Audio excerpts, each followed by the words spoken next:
Hi, I had nipple issues. Both the nipples got cracked while breastfeeding my child. It went through a lot of bleeding and both the nipples had a lot of pus. Nobody ever taught me that during pregnancy, learning breastfeeding is so crucial. Entire focus was on how can I ensure that I have a normal delivery? How do I ensure that my child is an intelligent child? But forgot to work on my thought patterns, my learning, my breastfeeding journey, and my confidence level. You might not feel too much hurt because of what I'm sharing, because you don't know me yet. I'm Shrreya Shah for all of you. I'm a childbirth educator, a nutritionist, internationally certified lactation consultant, acupressure acupuncture specialist, a nutritionist by degree, by my master's, and it's my passion to help couples right from planning your pregnancy till you're expecting, till your labor, childbirth, breastfeeding, baby care, engaging your child, and all of this. I had an amazing childhood.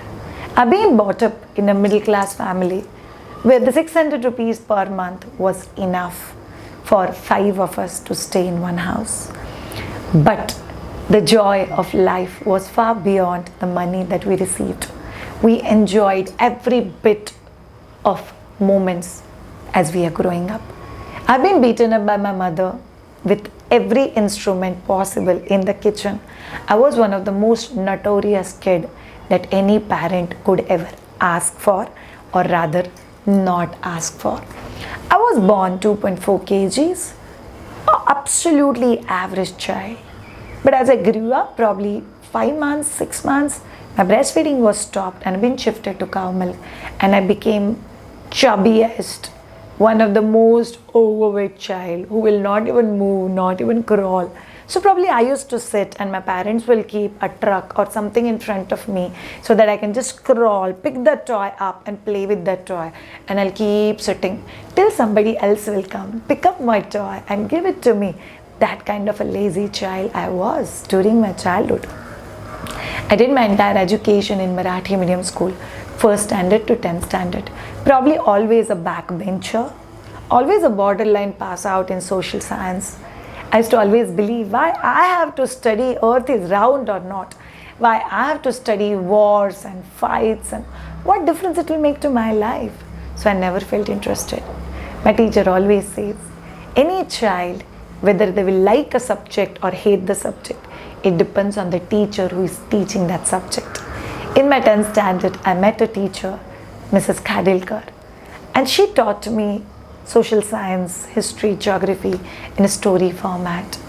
And I passed out as a topper in social science from the school. Took admission from my 11th and 12th. In the college, English medium science college, I always loved to study human body. All of you are very interesting incidents, I have to tell you. From my school, I got selected for a science fair. And in the science fair, in 9 different bottles, there were 9 different babies kept. Yes, probably some mother would have lost their child during their pregnancy, or the mother was no more, or the child was removed from the stomach. And those kids were preserved in bottles. And just seeing that, my heart was like, wow. How it's possible that a human body can nurture another human body with so much of perfection. Hands are there where it should be, legs are there where it should be. How it's possible, eyes are there, nose is there. And it's just not possible. And that little heart and that little mind told, I want to study this in details. When we move ahead in that exhibition, there was a dead body kept. To the dead body, probably a preserved body, there's a lot of smell over there. A lot of girls felt, I'm feeling giddy, and they went out. And for me, I was like, I want to see, I want to see. Even the smell didn't bother me.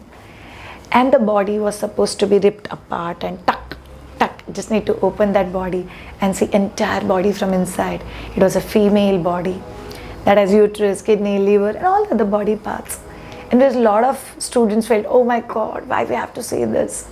And there are a few amongst us who said, wow, how all of this can fit inside this body. I grew in respect for human body like nobody's business. Completed my graduation, started teaching yoga as a financial help and the support to my family so that I can complete my education, pay my fees. My brother has been an amazing hardworking boy. My mother has been supremely disciplined. And my father has been one of the person from whom I've learned how to be a giver in life. So I did my graduation and I went on a path to find my teacher or a guru who taught me that in life I do not get what I desire. I only get what I deserve.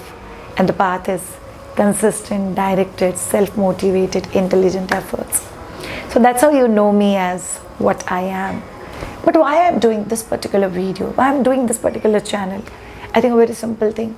I have my 2 kids. My elder one is 14, Sia, and my younger one is 10, Sachi. Both are national players. I've delivered both of them vaginally. First one, I had episiotomy. Second one, I didn't had even episiotomy.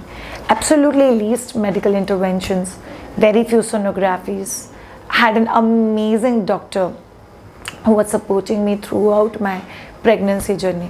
From entire family was eat this, eat that. With every culture, the eating habits will be different. But never the focus was on breastfeeding.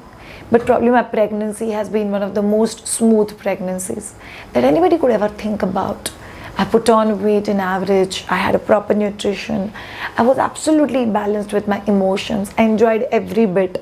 I danced, I laughed, I roamed around, I went for picnics. And I went walking absolutely till last day working. And I went in like this and I delivered like this and came out. So I did workouts till the moment I went inside. And I want to share all the secrets with you. After I delivered, I actually realized, oh my God, this next phase is so challenging. My breastfeeding journey became so challenging for me. Everybody had to comment on my breast. Nipples are flat, nipples are big, breast is small, there is no milk, it's not getting heavy, it's not leaking, child is looking so thin, and every bit was affecting me. It made me cry, nipples had pus. In fact, we went to one of the surgeon and that surgeon said, we have to cut her both the nipples out. And trust me, before that, I was not even knowing because my entire family said, this much pain you have to bear. And I was literally bearing. And my daughter drank my milk and one day she vomited out and it was blood.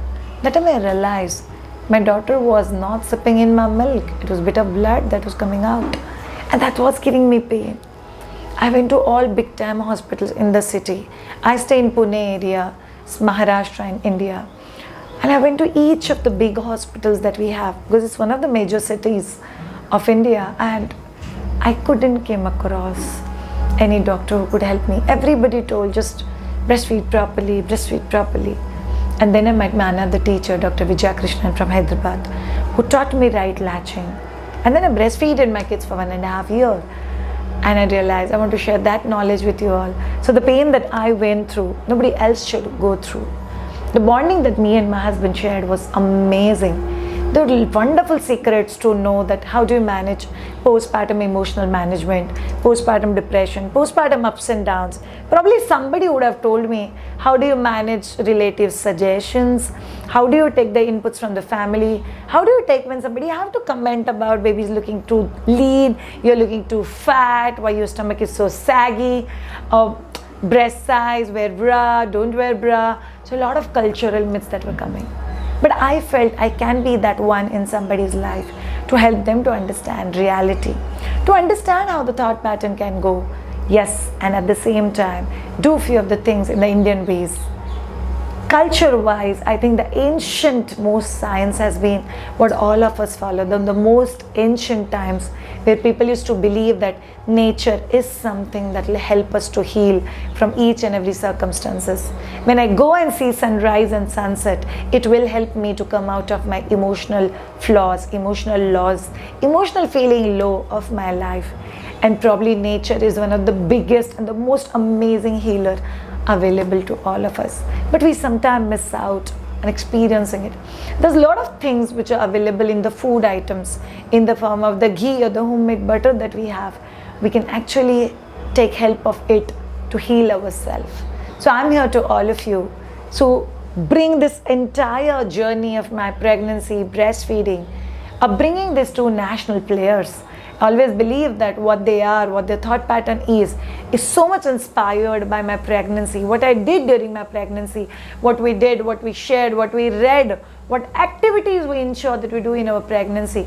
All of this has helped us to bring up my kids into what they are today. We're extremely proud of them. The night talk, the night schedule that we followed. How did we keep our child engaged? I've been to US for a 15-day trip with hardly a 6-month-old child. I've been to Latin America like Ushuaia, Alcalá, Brazil, Peru, Argentina when my daughter was hardly 1.5 years. And trust me, the journey has been amazing, fabulous. How did I ensure that my kids have a solid food introduction properly? It was properly nutritionally balanced solid food that my kids had. And they had it so well. My kids eat everything as bitter as bitter gourd, and as beautiful and fresh fruit as avocado, cherries, berries, everything they will eat. There's no fuzziness. So these are all secrets we bring to you on this particular YouTube channel, My Duja English Indian Ways. So keep following this particular channel and trust me, there's a lot of treasure, ancient secrets that we have been having from the past. We will be sharing with you on this particular channel. Thank you so much. Have a great time, all of you. Lots of love.